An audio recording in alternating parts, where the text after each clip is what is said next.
ఒక్కసారిగా గుండె జారి చేతిలోకొచ్చినంత పనయింది. అసలేం జరిగిందంటే మా పాపకి 3 ఇయర్సో, 2 ఇయర్సో ఉండాలి. అప్పుడు మేము వేరేగా ఉన్నాము. అప్పుడైతే మా పాప చూస్తూ చూస్తూ బానే ఆడుకుంది. ఈలోగా తలకాయ పెట్టేసింది కిటికీలోని. మా అమ్మతో మాట్లాడుతున్నాను. అప్పుడు 6:30 అవుతుంది. మా అమ్మకి చెప్తే ఇంట్లో నుంచి బయటకొచ్చేస్తుంది ఏదో పక్కింట్లో ఉన్నట్టు. అయితే మా పాప కిటికీలో తలకాయ పెట్టగానే నా గుండె ఒక్కసారిగా అసలు చాలా భయమేసింది. వణుకొచ్చేసింది. అసలేం చేయాలో అర్థం కాలేదు. చుట్టుపక్కలోళ్ళతో ఎవరితోనైనా చెప్దామన్నా చెప్పలేను. ఎందుకంటే అందరూ హిందీ, బెంగాలీ, ఒడియా వాళ్ళు తప్ప తెలుగోళ్ళు అయితే అస్సలెవ్వరు లేరు. ఎవ్వరితో మాట్లాడేదాన్ని కూడా కాదు. మా వారైతే ఆఫీస్‌కెళ్ళిపోయారు. ఏం చేయాలో అర్థం కాలేదు. ఈలోగా మా పాప ఎలా తీసిందో తెలీదు. ఈజీగా వచ్చేసింది. అసలు ఎంత భయమేసిందో నాకైతే. పిల్లలందరూ అంతే కదా! కిటికీలు అలాగే తపాలాలు, బిందులు కనబడితే తలకాయలు పెడతారు. ఎందుకో నాకు అర్థం కాదు. అయితే చిన్న పిల్లలతో చాలా డేంజరు. అసలు చాలా జాగ్రత్తగా చూసుకోవాలి. అయితే ఈ పెసరపప్పు హల్వా చేయడం చాలా ఈజీ. పెసరపప్పు మాడనివ్వకండి. మాడకూడదు.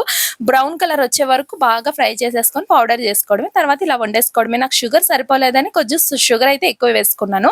అంతే టేస్ట్ మాత్రం సూపర్ ఉంది. నెయ్యి అయితే తర్వాత కొద్దిగా దానంతట అదే వచ్చేస్తది. హాఫ్ కప్ వరకు. నేనైతే 1 ½ కప్ అయితే వేసాను.